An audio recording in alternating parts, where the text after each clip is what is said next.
Okay, so although the co-authors were flashed briefly, let me introduce them quickly. Frank Largo, which is the current director of the Office of Population Studies, Judith Borja and Nanette Mayol, both co-lead investigators of the cohort study. John Aligado, who is assistant professor at the University of the Philippines in Cebu. Abet Bas, who is a senior research associate and data manager at the Office of Population Studies, and of course, Michael Abrigo, the senior research fellow at PIDS. First, we want to acknowledge Dr. Orbeta and Dr. Abrigo for the suggestions and comments, particularly on methodological issues, and also to the comments, suggestions of the participants in the PIDS research workshop that was held last January. So let me refresh you with a quick overview. It was mentioned already about our results in PISA 2018, which shows that we were ranked close to the bottom in terms of scores in mathematics, science, and reading, but ranked rather at the top in terms of bullying in school. There has been some analysis of the PISA data 2018, particularly by Dr. Orbeta himself. Our study attempts to supplement those kinds of studies by using the longitudinal data from this is difficult to pronounce, Longitudinal Cohort Study of the Filipino Child, Cohort Study for short. In this study, we examined 3 measures of schooling outcomes, 5 types of bullying, and a wide range of background factors. We find that some forms of bullying do have significant association with schooling outcomes. Of particular interest is the bullying of adults and parents outside of the school. Also, of further interest, this is subject to further confirmation, is the possibility that emotional bullying from friends and classmates might actually have a positive effect on schooling. We need to examine this further. While the primary focus was on bullying, we also look at the role of the different background factors and indeed find that they are critical in schooling outcomes. Many policies have been already enacted. We have the EDCOM 1 report, EDCOM 2 report, and various results from the PIDS discussion papers and policy notes. What is needed is implementation, the challenge being how to implement. And these challenges have been mentioned by Dr. Bernardo himself, by Dr. Abrigo, Dr. Orbeta, and others. So we end with a note on further research, what we need to get into later. So the longitudinal cohort study, the source of the data, was designed to examine the lives of Filipinos, how they have changed during the implementation of the Sustainable Development Goals. The research strategy is to prospectively survey a nationally representative sample of children, around 5,000 at the beginning, and hopefully we can keep them up to the end, since they were 10 years old, and hoping to follow them through at the end of 2030 when they would be 24 years old. This survey is implemented and supported by Philippine government agencies and by our development partners, UNFPA, UNICEF, and the Australian government. And it's being implemented by a consortium of demographic research institution. At the Office of Population Studies, we have the Office of Population Studies themselves, and Center for Social Research and Education. Then we have the Demographic Research and Development Foundation at the University of the Philippines, and the Research Institute for Mindanao Culture at Xavier University. The cohort study includes several core modules, and you can see there it includes exposure to bullying, And it captures a whole set of milestones from puberty when they were 10 years old and hope to follow them through up to parenthood by the end of 2030.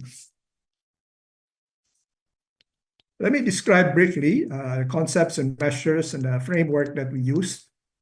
Essentially, we adapt a simple framework having three measures of schooling outcomes. One is on track with schooling. We'll discuss that a bit. Class days missed during the last 30 days, and average school grade in the last school year. So as you can see, our schooling outcomes is different from the PISA with standardized scores. Then we have 5 measures of bullying, 3 types of physical bullying from friends and classmates, from adults, and from parents, and 2 types of emotional bullying, emotional hurt from friends and classmates, as well as from parents. We applied the usual common methods, statistical methods appropriate to longitudinal analysis, and for which we are grateful to Dr. Orbeta and Dr. Abrigo for guiding us through this. We also have a set of background factors, including child factors, measures of belongingness, family factors, and community factors. We'll see them in a while, but shows you the wide range of information that the cohort's data has. Let me briefly say something about this measure of schooling, on track with schooling. While the PISA 2018 study focused on the scores in standardized tests, there was also mention both in the PISA reports and in a World Bank special report for the Philippines, this concern regarding students behind track. So meaning that at their age, they are behind the grade that they should be in. And the World Bank report for the 2018 sample showed that 17% of the 15-year-old students were behind track as well. So we thought that this would be a nice starting point, and Dr. Borja has actually worked on putting together the information for measuring on track using the cohort study. So cohort, the on track with schooling is defined as starting grade 1 at or before age 7. At time of survey, they are enrolled in the age-appropriate grade level. The data shows, looking at the percentage on track with schooling over the waves. The waves are the survey periods. We have 6 periods, but we shall see later on the bullying periods omitted 1. Now we see here that, and we also put in the enrollment as part of that comparison. So we find that enrollment is remains high, around 96% all throughout the different waves. But the on track with schooling has been declining. And by 2022, when they were 16 years old, the on track is only 80%, or what is the same thing by 16-year-old, that's around grade 10 and 11. The children, school children, 20% are already off track. Now, what about bullying? How did we get information on bullying? This was simply obtained through responses to questions. These are the questions that were asked in the different waves or surveys. Physically hurt by friends and classmates, physically hurt by adults, and then physically hurt by parents, and witnessing physical violence at home. And emotional bullying measures, these are being hurt their feelings or emotionally hurt by friends and classmates, as well as by parents. Now, it's just a simple question. We'll return to this how much face value do we take with respect to this kind of information? Unlike in the case of PISA, as Dr. Abeta was saying, there was additional question regarding how often they have been bullied. And later on, we discussed that additional work has been going at the cohort study that tries to get more information out of bullying measures. So these are the information we get. Physical bullying, it has been declining also over the different waves. The physically hurt by adults and parents are there, which is an additional information.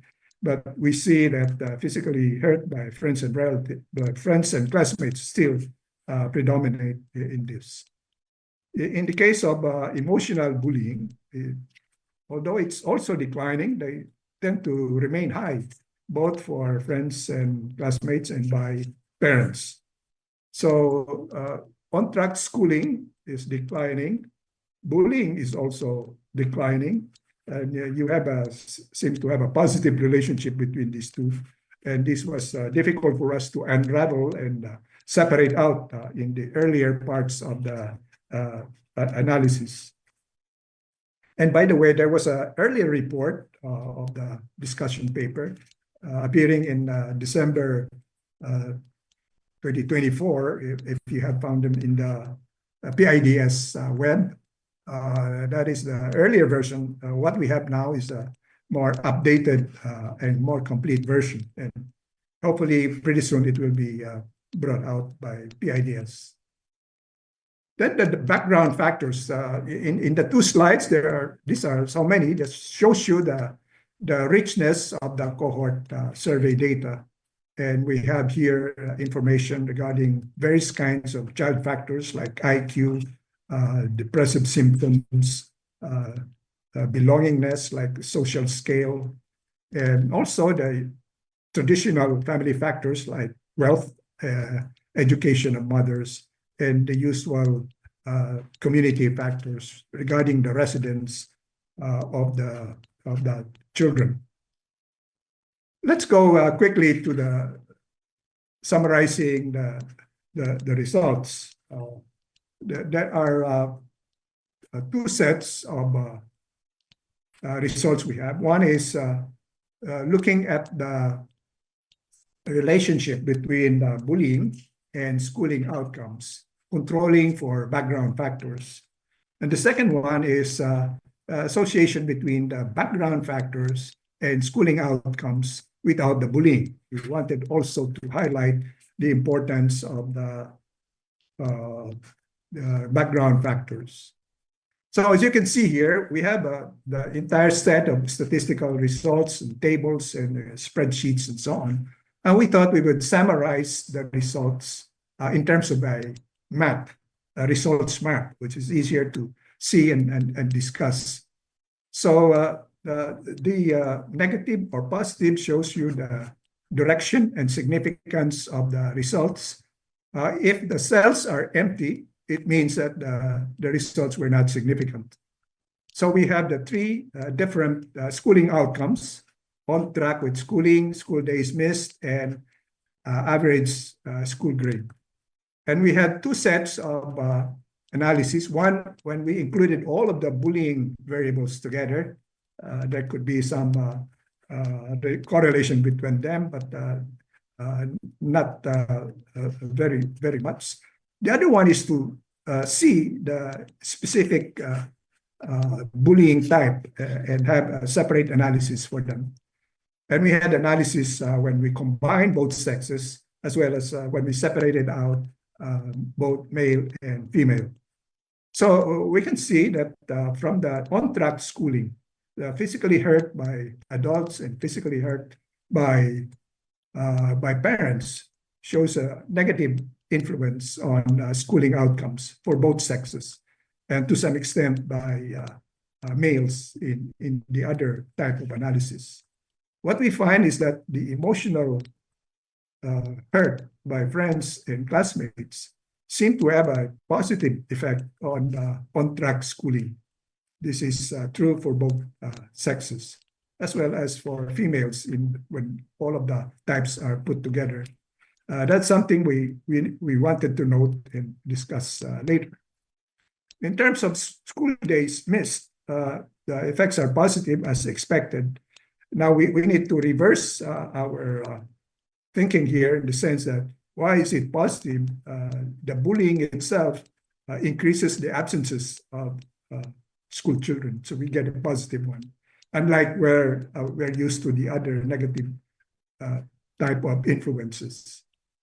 So those are as expected. And then on average grade, it's physically hurt by friends and classmates that have a negative as expected. But again, the emotional hurt by friends and classmates, again, shows positive relationships. And so altogether, it appears that physical bullying, especially from adults and parents, have expected negative effects on schooling outcomes.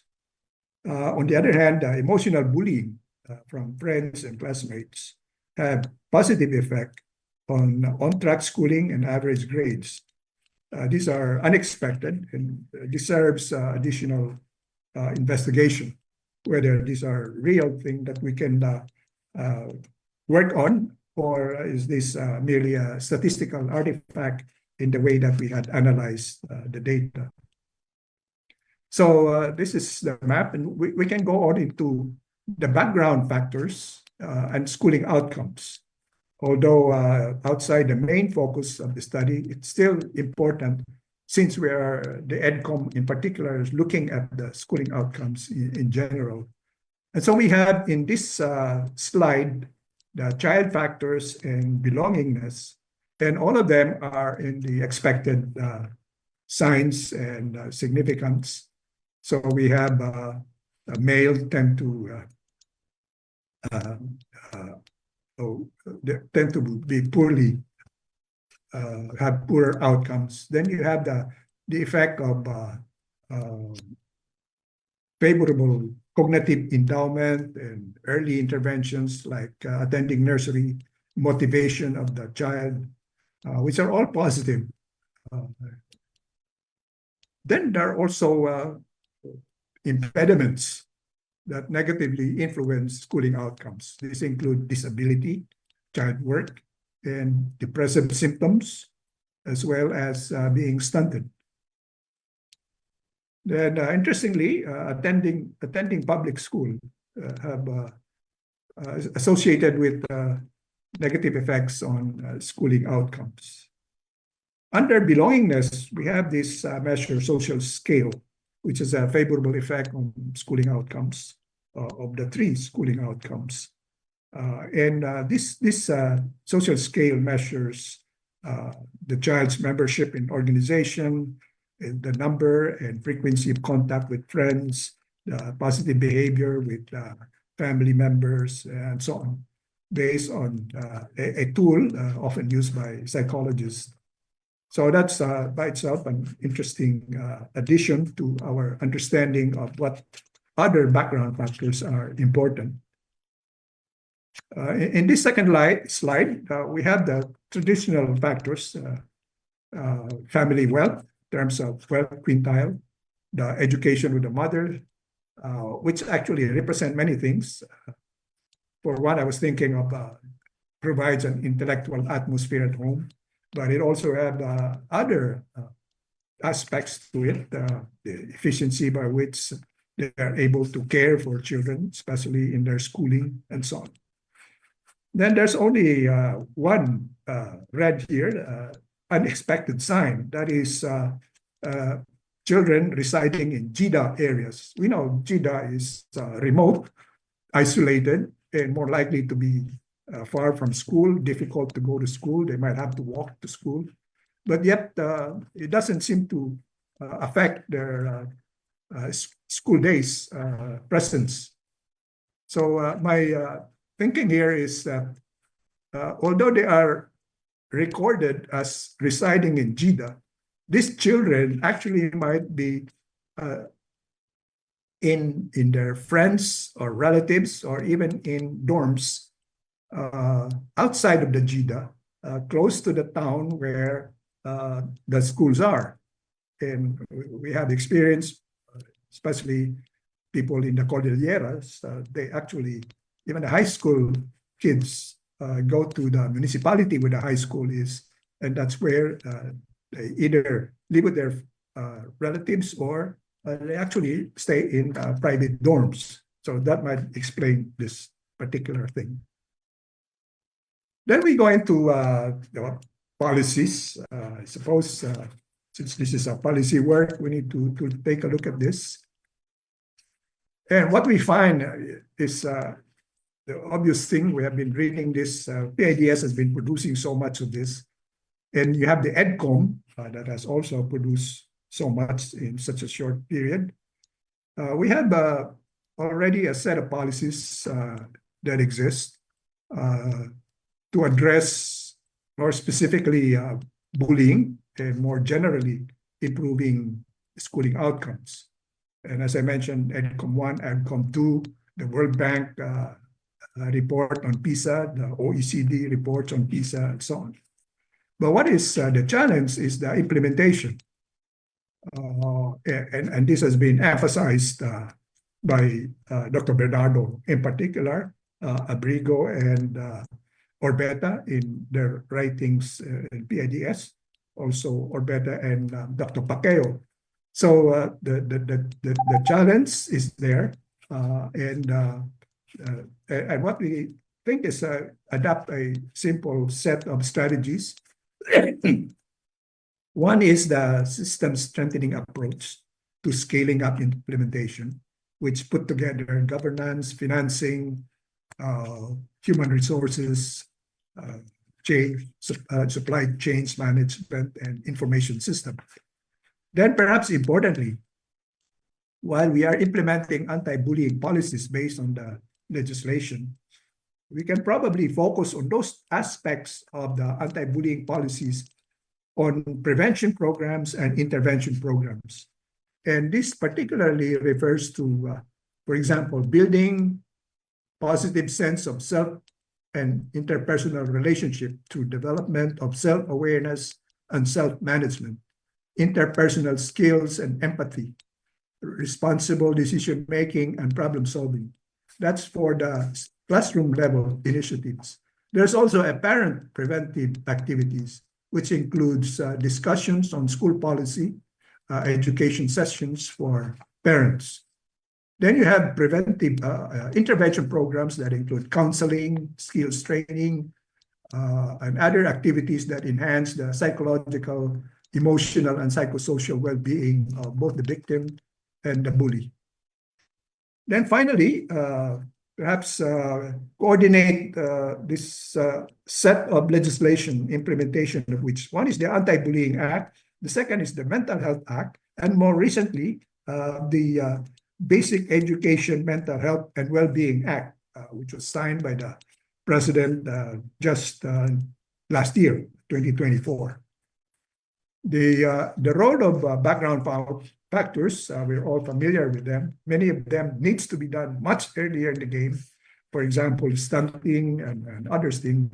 What I said is the strategy there is to get started yesterday. Finally, notes for further research.